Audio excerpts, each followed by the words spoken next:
How's it going, everybody? I know we're all going through withdrawals. It's been a long week without Yankees baseball. Don't know exactly when we're going to get it back.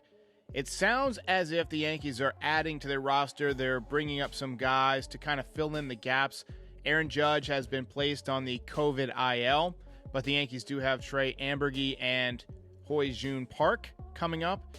So those are some welcome additions. It sounds as if Gio Urshela and Kyle Higashioka have also tested positive on the rapid results test. No word on whether or not those guys are going to have to go on the COVID IL. Brian Cashman says that every single person is asymptomatic. I caught a lot of flack yesterday, both on Twitter and on YouTube, for mentioning that you should get vaccinated. And I tend to not take political stances on this channel because, you know, politics divides people, but I don't think that using vaccines is political. If smallpox was going around, believe me, you would want the vaccine. If polio was going around, believe me, you would want the vaccine. Ask any old-timer that you know, your grandparents, your great-grandparents, anybody who was alive decades and decades ago before vaccines were as prevalent as they are now. So since we don't have a game to recap from last night, I thought I would talk about the season in general and just kind of keep this one lighthearted. I got a lot of people that were upset about the Jason Dominguez video too. I want to make it clear, I was being lighthearted and just trying to fill the time because there was no game last night. I wanted to provide some content. I thought the slide was funny. It's clear that he caught his spike. It looked to me like he tried to slide too late. He also made a base running mistake going into second base a couple of days ago. But the kid's an amazing talent. I mean, he's raking already against guys that are 2 and 3 years older than he is. So I feel like Jason Dominguez is going to be just fine. I was worried that he got hurt there. And my point was, I don't want this kid to get hurt because you haven't taught him how to slide. Somebody had a good point that maybe he's never had the proper footwear growing up poor, you know, and now he's wearing really high quality spikes that can get caught a lot more easily. So that's just, you know, one possibility. The Yankees should be doing a lot better. I thought they would be doing a lot better. The OPS at home is down significantly. There was a stat. They've got the second lowest drop-off in team history in OPS from one season to the next at home. They're just not hitting the ball out of the ballpark. And part of that is because they don't have lefties. They don't have lefties that can do a lot of damage. They have a few. They have Rougned Odor. They have Brett Gardner, Tyler Wade. But none of these guys really scare you. And so my main objective, if I'm Brian Cashman at the trade deadline, is to find a left-handed bat, preferably somebody with a lot of control. That's one of the reasons I wanted Ketel Marte early on when it became evident that this team was struggling to have balance from both sides of the plate, because he's a switch hitter and he hits for contact. He's got a little bit of power. But lately he's been having some leg injuries. He had a leg injury last year, and he's had 2 separate injured list stints so far in 2021.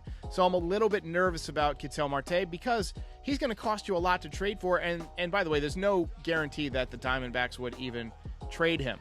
You've been hearing a lot about Joey Gallo lately, and I love Joey Gallo's offensive upside. The guy has a massive amount of power. He's also got a lot of great defensive ability, but he does strike out too much. He also walks a lot, so he gets on base. But I've been saying all year that you've got to do more than just walk and hit home runs. I feel like you've got to be able to move runners over when you have 2 outs and runners in scoring position. If a guy strikes out 40% of the time, then he's not going to be great in those situations where you need contact.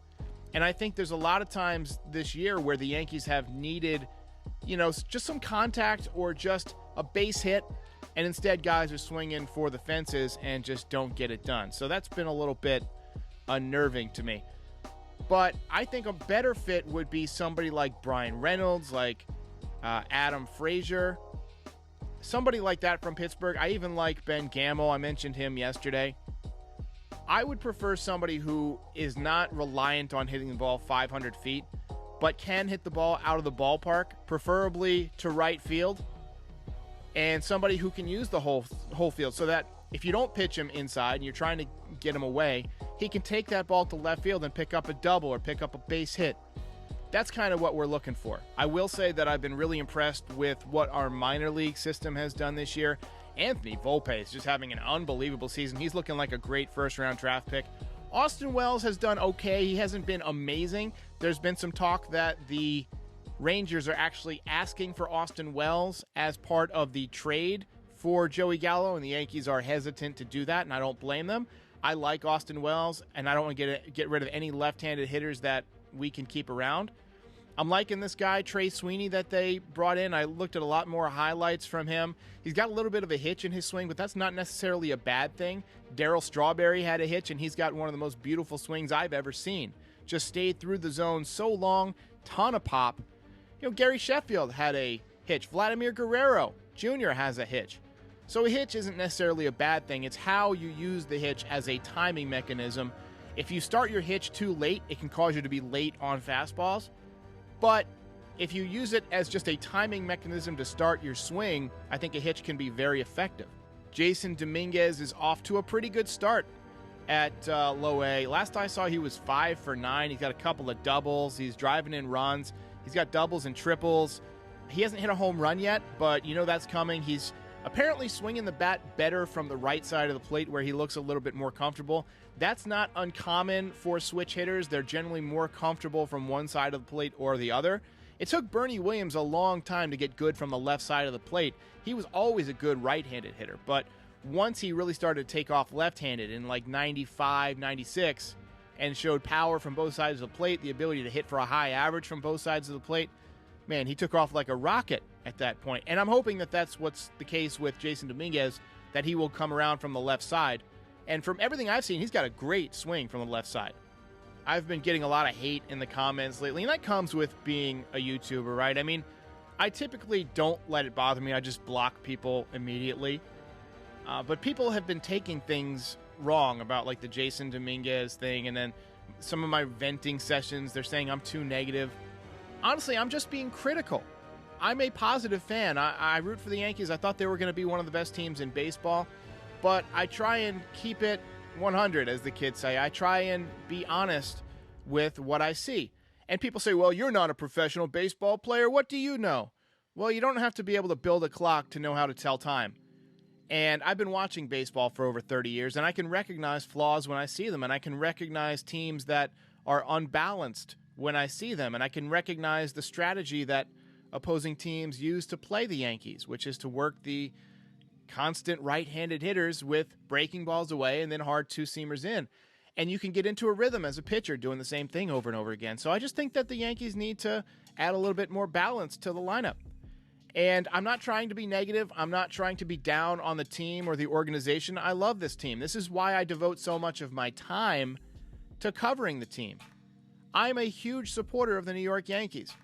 My house is filled with Yankees books and Yankees pictures, and I've got coffee mugs and baseballs and figurines everywhere. I'm a humongous Yankees fan. I've maybe missed a handful of games since about 1992.